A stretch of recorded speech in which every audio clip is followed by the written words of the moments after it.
Le bilan 2025 pour moi et pour la majorité des boîtes du moment. Donc, je suis Brahim Ghezali, fondateur Business Evasion, pour ceux qui ne me connaissent pas encore. D'accord? On va vous parler aujourd'hui vraiment du bilan pour 2025, d'accord, d'un entrepreneur qui a géré plusieurs entreprises, qui a acquis aussi plusieurs entreprises cette année. D'accord? Il y a eu des hauts, il y a eu des bas. Je vais vous partager un petit peu le constat de cette année et aussi, finalement, ce qui va faire toute la différence. Avant de voir toute la vidéo, je vous invite vraiment à vous abonner directement à cette chaîne, à la partager autour de vous parce que vous allez voir que ça va vraiment être impactant et ce que je vais dire ici est unique en France parce que je vais vous parler vraiment de comment on travaille sur le marché français et le constat qu'on a pu faire en France. OK, donc on va y aller par étapes. Aujourd'hui, ce qui se passe, c'est que en 2025, OK, j'ai été dans un mastermind de repreneurs. J'ai également développé une autre boîte, j'ai développé ma boîte Business Evasion, j'ai développé pas mal de choses. J'ai développé mon SaaS, je sais pas si vous connaissez ce que c'est un SaaS, mais c'est une plateforme en ligne, d'accord, qui s'appelle PE Scale. On a développé du coup plusieurs plateformes, des plateformes d'achat et de vente d'entreprise, donc acheter en vente entreprise.com. On a également développé un recrutement international, une agence de recrutement. On a développé également une agence du coup d'accompagnement sur la structuration qui s'appelle entrepriseautonome.fr. D'accord? On s'est positionné, on a fait du SEO, on a fait pas mal de choses. Et le constat, c'est que cette année 2025 a été très difficile. Cette année pour tout le monde, je vais vous partager un peu justement qu'est-ce qui s'est passé pour nous. Le constat et aussi ce qui permettrait de pouvoir mieux réussir cette année 2026. On en parlera un peu dans un second temps, mais vous comprenez bien. Aujourd'hui, le problème de 2025, c'est pas une question d'effort ou de travail. On a énormément travaillé. J'ai fait des heures pas possibles. J'ai recruté des personnes, on a travaillé comme des malades. Le gros problème, c'est qu'aujourd'hui, l'économie française, elle est qui est charge, de tout ce qui est perte de temps, de tous ces problèmes en fait du quotidien. Donc le problème de dépendance de son entreprise, des dirigeants, ils sont presque autour du burn-out, mais ils peuvent pas s'arrêter, donc ils continuent à bosser. Il y a des salariés en fait qui trouvent l'injustice et derrière, il y a des problèmes il y a beaucoup de problèmes. Ces problèmes-là, aujourd'hui, d'accord, moi mon travail, c'est de développer des entreprises, de les structurer, de les organiser et ceci en France, mais aussi au marché international. Et ce problème-là, en fait, il est vraiment lié une crise de la confiance, ça veut dire quoi? Ça veut dire qu'aujourd'hui, la France, OK, l'économie française, elle a encore des atouts. Il y a encore de l'argent. Mais l'État, en fait, les gens, ils ont peur, en fait, que est-ce que l'État va pouvoir tenir le coup? Est-ce que ça va être fiable? Est-ce que ça va durer dans le temps? Ils vont aussi avoir beaucoup de problèmes, en fait, où il y a eu beaucoup de charges qui ont été faites. Tout a coûté plus d'argent. En fait, aujourd'hui, la baguette coûte beaucoup plus cher, les frais coûtent beaucoup plus cher, le loyer coûte beaucoup plus cher. Tout coûte plus cher, les charges coûtent beaucoup plus cher. Même ceux qui étaient en entreprise, ils payent beaucoup plus. C'est vraiment aujourd'hui devenu très compliqué en France. Et c'est du compliqué, c'est pas parce que l'activité, marche pas, mais c'est parce que vu qu'il y a beaucoup de charges, en fait, il y a un effet, il y a un cercle vicieux qui se fait où, en fait, je vous fais un exemple très concret. Qu'est-ce qui se passe? Les gens, les consommateurs, ils vont avoir moins de moyens pour dépenser, donc ils vont rapporter moins d'argent, puis de consommer moins. Bref, là, je prends l'exemple, l'accord de la boulangerie, après on va aller pousser le truc jusqu'au bâtiment, à l'immobilier, tout ce qui va avec. Donc ils vont se retrouver un peu plus tendus, d'accord? C'est quelques euros, d'accord, qui vont augmenter de quelques pourcentages chaque fois. Ils vont pas l'avoir que sur la boulangerie, ils vont l'avoir sur leur assurance, leur assurance auto s'ils ont une voiture, leur assurance habitation. Ils vont avoir cette augmentation sur les forfaits mobiles qui ont augmenté aussi de prix quand même, tu vois? Il y a aussi en fait une augmentation, des prix, d'accord, liés à l'essence, liés en fait aux impôts, liés aux charges. Donc il y a un coût de la vie qui a augmenté.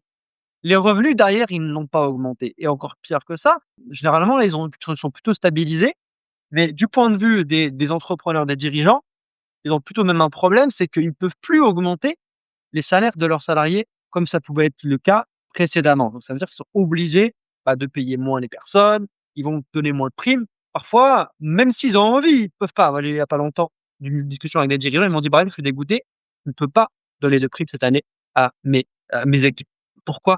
Parce qu'aujourd'hui, en fait, qu'est-ce qui se passe? Quand on augmente les charges, sans augmenter en face la capacité d'emprunt ou la capacité de prendre de l'argent ou d'emprunter de l'argent ou de gagner de l'argent. Il se passe que les gens se retrouvent un peu, asphyxiés, en fait. Ils ont plus de quoi vivre, on va dire qu'ils vont moins consommer. Comme ils vont moins consommer, les entreprises vont avoir moins d'argent, elles vont avoir du coup moins de moyens d'investir, elles vont aussi moins consommer d'autres prestations, d'autres fournisseurs, d'autres produits.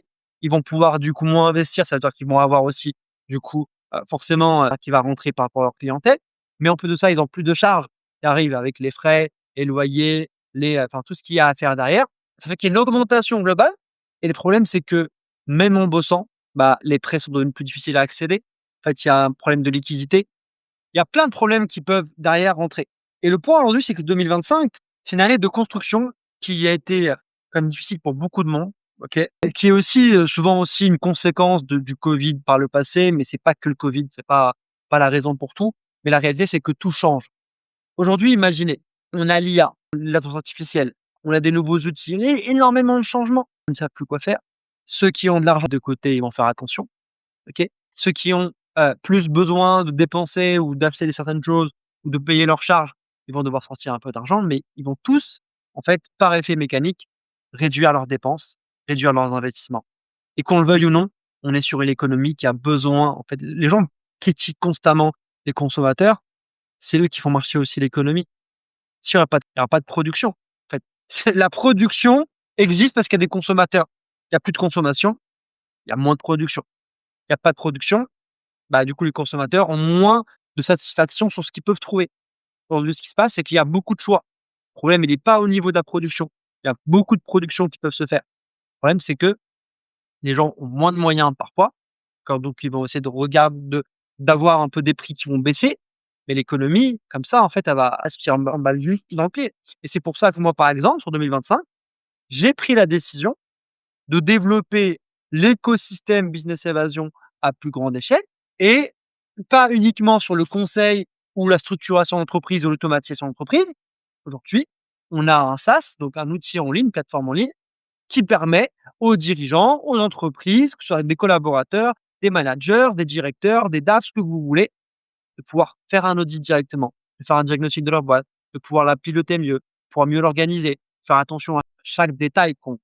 Chaque chaque argent, chaque coût, chaque investissement, chaque décision compte. OK? Et ces décisions-là, généralement, les gens les prennent au feeling, d'accord? Et ça ne marche pas, c'est pas suffisant. Il y a vraiment besoin de méthode, il y a vraiment besoin, en fait, de pouvoir vraiment, sur quoi avancer et le flou qu'il peut y avoir sur le marché fait peur aux investisseurs, fait peur aux entrepreneurs, fait peur à pas mal de monde.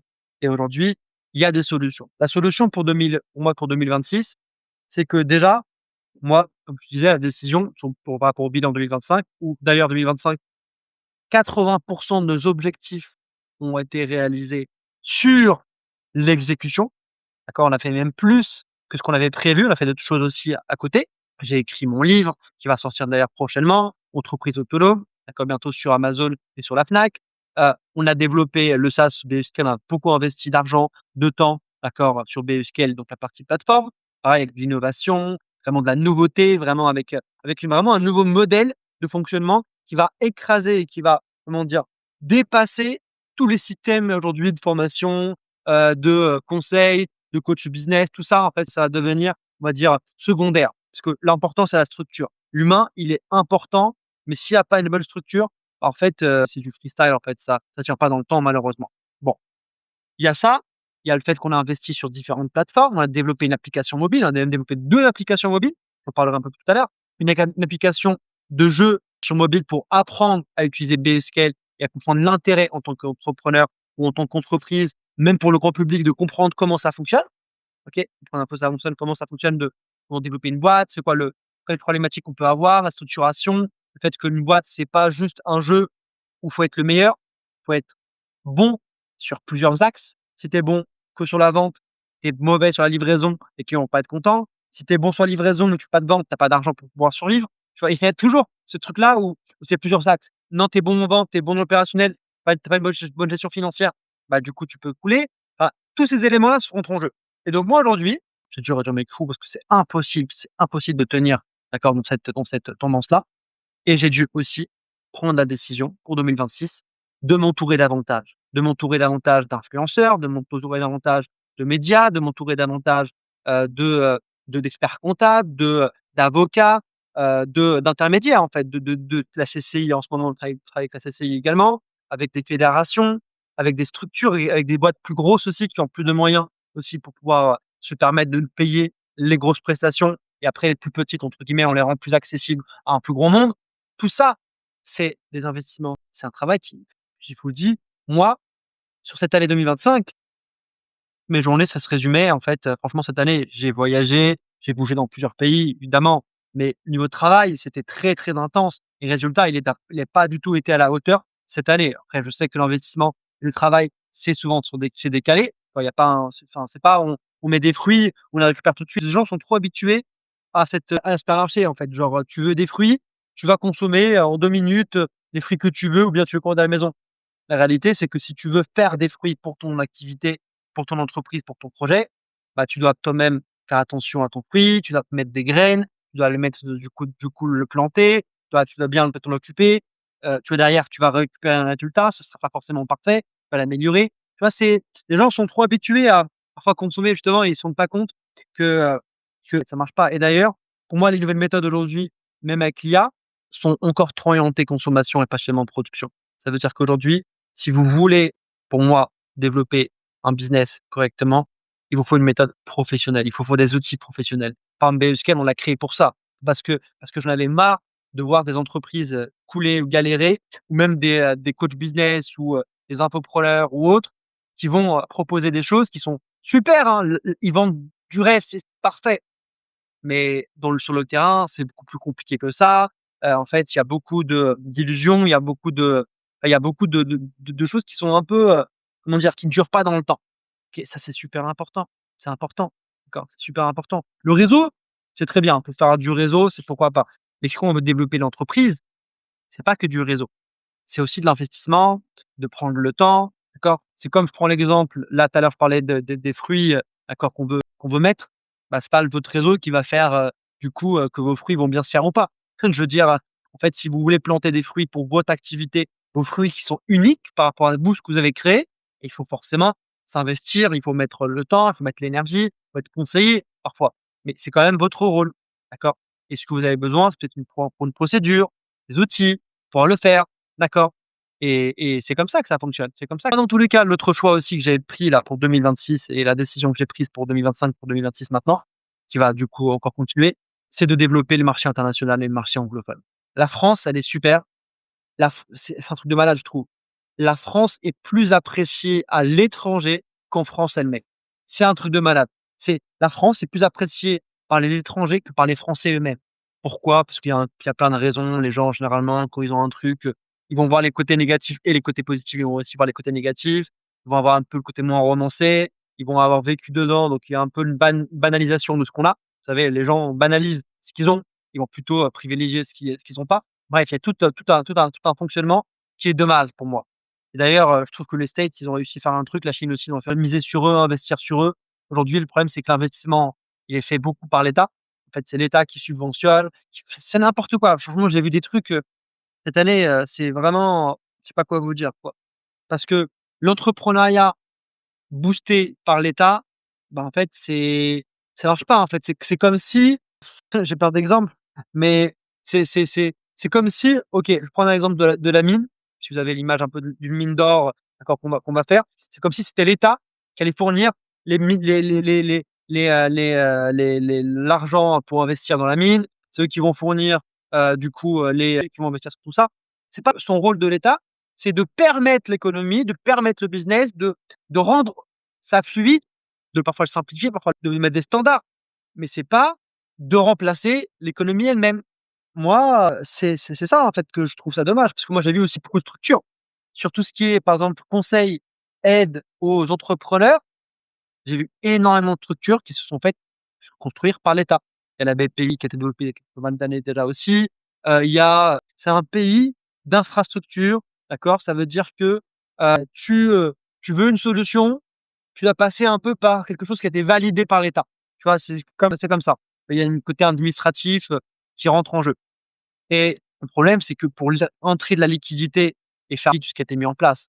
Aujourd'hui, moi, j'ai franchement du mal cette année 2025, avec cette culture où les gens n'ont pas forcément beaucoup d'argent. En tout cas, il y a beaucoup d'entreprises qui sont en difficulté, qui ont moins tendance à investir. Il y a beaucoup de personnes qui attendent juste du rêve, en fait, mais qui arrivent pas à miser sur quelque chose de nouveau. Ils veulent quelque chose de rassurant. Sauf que l'innovation, la nouveauté, elle vient d'où?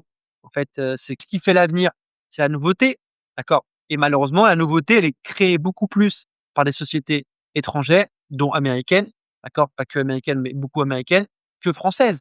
Uber, il a été créé par qui? Il a été fait partout. Mais les taxis ont toujours fonctionné comme ils ont fonctionné. Il y a eu des micro-innovations. Mais Uber, il vient d'où? Il vient des États-Unis. Qu'est-ce qui s'est passé après? Il y a des structures qui ont été faites en France. OK. Mais il y a un côté un peu, suiveur et pas suffisamment, du coup, ambitieux à pousser les choses. Moi, j'essaie d'investir beaucoup d'énergie dedans. J'aimerais évidemment tomber ou avoir plus de partenaires, plus de soutien, plus d'investisseurs. Je suis en train de travailler avec eux, d'accord? Mais l'idée, c'est d'avoir vraiment beaucoup plus de force de frappe, OK? Mais il y a encore ce truc-là en France où, je trouve que les gens, ils y vont pas assez, en fait. Ils ont vraiment pour moi, vraiment, j'ai besoin de gens engagés, sérieux, qui ont les tripes et qui sont prêts à miser justement, tu vois? C'est on connaît bien la culture un peu comme ça, la France elle est pas sur cette, je l'ai pas vu suffisamment. Je voudrais, d'accord, on peut me le montrer, on peut essayer de le voir, mais j'aimerais vraiment le voir, OK? Maintenant, dites-moi d'ailleurs en commentaire, qu'est-ce que vous en pensez de tout ce que je dis là? D'accord? Est-ce que pour vous, aujourd'hui l'économie française, va bien ou est-ce qu'elle va pas bien? C'est quoi votre avis? D'accord? Est-ce que vous trouvez qu'aujourd'hui dans notre l'économie française et le marché français, est-ce qu'il pousse à l'innovation et à l'entrepreneuriat ou pas? Parce qu'il y a des forces, hein. Moi, les meilleurs ingénieurs aujourd'hui mondiaux, quoi, ils viennent très souvent de France. Ils sont connus comme étant vraiment bons. Les artisans sont excellents en France, très bien. Mais pour faire de l'argent, malheureusement, c'est pas la France qui est la première. La France, elle est très bien pour l'image, pour les franchises, pour développer des concepts, pour développer des règles, des standards. Ça, ils sont vraiment très, très bons. D'accord? C'est pour ça d'ailleurs que j'ai développé BeScale, c'était pour développer un standard international, français et international, d'accord, qui puisse vraiment se développer et là, il y a un potentiel énorme de plusieurs centaines de millions d'euros pour pas dire plus, d'accord, qui a vraiment un gros impact. Euros ou dollars, ça dépend comment on calcule bien sûr, d'accord? Et c'est pour moi là où il y a un véritable impact, un véritable potentiel, vraiment un potentiel énorme.